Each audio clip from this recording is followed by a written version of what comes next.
Di lepas pantai Venezuela, Laut Karibia kini berubah menjadi arena militer terbuka. Kapal perang berlabuh di garis pantai, pesawat tempur melintas di langit, dan ribuan prajurit siaga di daratan. Ketegangan pun meningkat tajam. Pemerintah Nicolas Maduro mengerahkan sekitar 125.000 tentara untuk latihan tempur besar-besaran. Bahkan, warga sipil mulai dilatih menggunakan senjata. Dunia pun menahan nafas. Namun yang benar-benar mengguncang perhatian internasional adalah kedatangan pesawat kargo raksasa Il-76TD milik perusahaan Rusia yang terhubung dengan kelompok Wagner mendarat diam-diam di Caracas dengan muatan misterius. Sejak saat itu, spekulasi bermunculan apakah ini sekadar pengiriman logistik atau langkah awal Moskow menanamkan kekuatan militer di halaman belakang Amerika Serikat.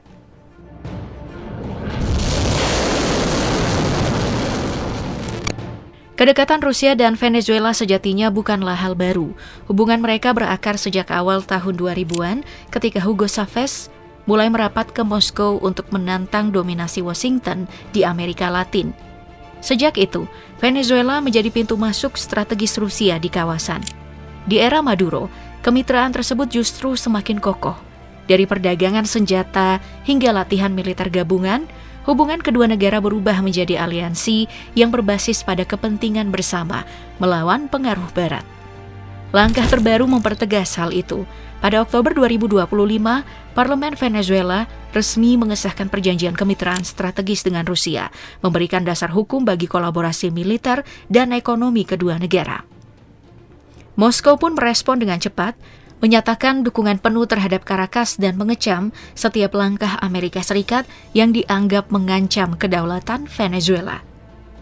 Pernyataan publik dari Kremlin pun jelas, Rusia siap membantu Venezuela menghadapi setiap bentuk agresi. Dunia pun paham, ini bukan sekadar simbol persahabatan, tetapi pertanda munculnya poros baru perlawanan global terhadap dominasi Barat tepat di halaman belakang Washington.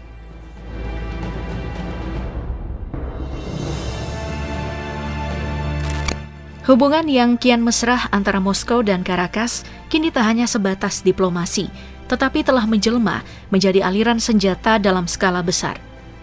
Salah satu simbol paling mencoloknya itu adalah kehadiran Igla-S, rudal panggul anti pesawat generasi terbaru buatan Rusia. Angkatan bersenjata Bolivarian mengklaim telah memiliki lebih dari 5.000 unit Manpads Igla-S yang kini tersebar di seluruh pelosok negeri sebagai perisai cepat menghadapi potensi ekspansi militer Amerika di kawasan Karibia. Igla-S dirancang untuk menghancurkan pesawat terbang rendah, helikopter, drone, bahkan rudal jelajah. Dalam banyak hal, kemampuannya menyaingi FIM-92 Stinger, rudal panggul legendaris milik Barat. Artinya setiap pesawat asing yang terbang terlalu rendah di langit Venezuela beresiko langsung terkunci radar dan dihantam oleh rudal dari darat. Namun pertahanan sejati Venezuela ada pada S-300VM, Antey 2500, sistem pertahanan udara jarak jauh yang menjadi kebanggaan Rusia. Sistem ini mampu menembak jatuh rudal jelajah, pesawat tempur, hingga target balistik, menjadikannya salah satu teknologi pertahanan paling tangguh di dunia. Venezuela diyakini S-300VM ditempatkan di titik-titik strategis di sekitar Caracas dan perbatasan pesisir. Dalam skenario perang, sistem inilah yang akan menjadi lapisan pertama pertahanan terhadap serangan udara Amerika, tameng raksasa yang membuat Washington berpikir dua kali sebelum menyerang. Di lapisan menengah ada Buk M2E, sistem yang mampu melacak dan menghancurkan hingga 24 target udara sekaligus dari berbagai arah. Unit-unit Buk M2E ditempatkan di sekitar ibu kota untuk melindungi pusat pemerintahan dari ancaman mendadak. Dan di lapisan terendah, berdiri S-125 Pechora 2M. Meski berasal dari era Perang Dingin, versi modernnya tetap mematikan. Sistem inilah yang dulu berhasil menjatuhkan pesawat siluman F-117 Nighthawk milik Amerika Serikat. Kini versi terbarunya bergerak ke barat Venezuela, memperkuat pertahanan udara dari pesisir hingga pegunungan. Dalam urusan kekuatan udara, Venezuela jelas bukan pemain kelas 2. Negeri ini memiliki 21 jet tempur Su-30 Mk2V Flanker, tulang punggung Angkatan Udara Bolivarian. Sejak Rusia mengirim total 24 unit, antara tahun 2006 hingga 2008, Venezuela menjadi satu-satunya negara di Amerika Latin yang mengoperasikan jet tempur kelas berat buatan Moskow. Su-30 Mk2V dirancang sebagai pesawat serbabisa, mampu menjalankan misi penguasaan udara sekaligus serangan darat presisi. Jet ini dilengkapi dengan radar multi-role berteknologi tinggi serta sistem avionik canggih yang memungkinkan pilot mengunci target di berbagai kondisi cuaca.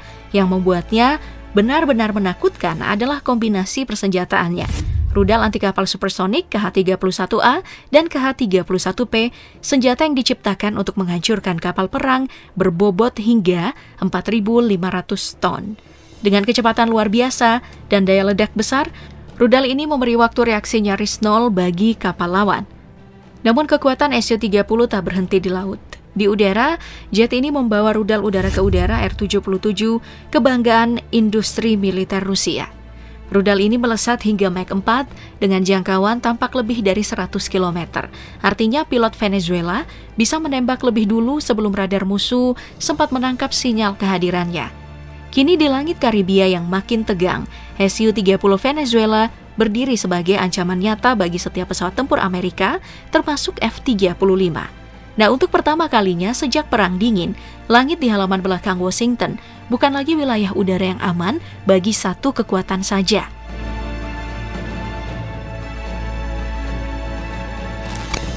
Kekuatan darat Venezuela dibentuk langsung dari blueprint Moskow. Di bawah kerjasama strategis dengan Rusia, Caracas menerima sekitar 100 unit tank tempur T-72B1 yang kini menjadi tulang punggung pasukan lapis bajanya. Nah, tank ini mungkin bukan tercanggih di dunia, tapi dikenal bandel, mudah dirawat, dan dapat dikerahkan dalam jumlah besar, keunggulan praktis yang sulit disaingi oleh Abrams milik Amerika yang jauh lebih mahal dan kompleks. Dalam perang darat jangka panjang, kemampuan produksi dan jumlah seringkali lebih menentukan daripada kecanggihan. Kekuatan ini diperkuat oleh rudal anti-tank Kornet E dan Metis M, dua sistem senjata portabel buatan Rusia yang dirancang untuk menembus baja tebal kendaraan modern. Kombinasi antara tank dan rudal menciptakan daya gempur yang lentur, bisa menyerbu di medan terbuka, namun juga efektif dalam pertempuran jarak dekat di area perkotaan. Di udara rendah, dukungan datang dari armada helikopter Mi-17, Mi-26, dan Mi-35. Ketiganya menjadi tulang punggung logistik dan mobilitas pasukan, mengangkut perbekalan, mengevakuasi korban sekaligus menghantam posisi musuh. Mi-35 yang dijuluki tank terbang mampu melibas target dengan roket dan kanon otomatis, memberikan efek psikologis besar di medan perang. Semua elemen ini membentuk wajah baru militer Venezuela, bukan lagi pasukan bertahan yang bergantung pada medan, tetapi kekuatan bersenjata penuh yang siap menyerang balik siapapun yang berani menjejakkan kaki di wilayahnya.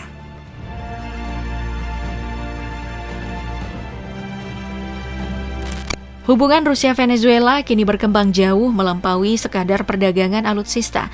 Dukungan Moskow kini mulai merasuk ke jantung industri militer Caracas. Pada Juli 2025, pemerintah Venezuela meresmikan pabrik Kalashnikov pertama di benua Amerika. Berlokasi di Maracay, kota yang kini menjadi simbol kebangkitan militer nasional. 4 lini produksinya sudah aktif, menghasilkan amunisi dan komponen untuk senapan serbu AK-103, senjata standar militer Rusia yang kini menjadi tulang punggung pasukan Venezuela. Namun pabrik ini bukan sekadar proyek ekonomi.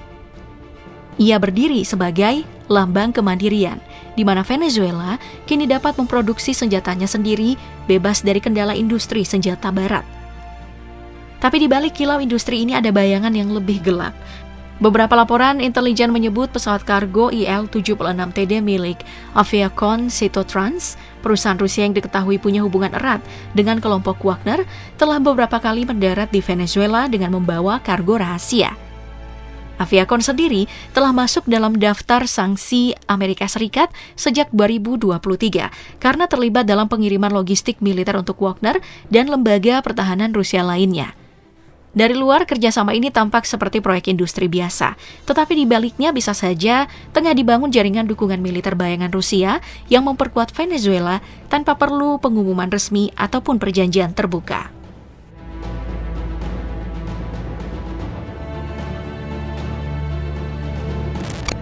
Pertanyaan besar kini menggantung di udara. Kemana semua ini akan bermuara? Keberadaan pesawat kargo Rusia, latihan militer besar-besaran, serta sistem pertahanan udara berlapis membuat banyak analis yakin bahwa Venezuela sedang dipersiapkan sebagai pijakan strategis Rusia di Amerika Latin. Nah, jika benar, langkah ini merupakan tantangan langsung terhadap dominasi Amerika Serikat di kawasan yang selama puluhan tahun dianggap sebagai halaman belakangnya. Ada dua kemungkinan. Pertama, ini hanyalah manuver simbolik. Pesan politik dari Moskow bahwa mereka juga mampu bermain di wilayah pengaruh Washington sebagaimana Amerika Serikat melakukan hal yang sama di Eropa Timur dan Laut Hitam. Namun, skenario kedua jauh lebih mengkhawatirkan. Rusia benar-benar tengah menyiapkan pangkalan militer permanen di Venezuela, lengkap dengan radar, rudal, dan jet tempur yang siaga di langit Karibia. Bayangkan suatu hari nanti, rudal-rudal Rusia ditempatkan hanya 2.000 km dari Miami. Dunia akan menyaksikan ulangnya krisis rudal Kuba tahun 1962, namun dengan wajah baru. Kali ini dengan teknologi yang jauh lebih cepat, lebih presisi, dan lebih mematikan.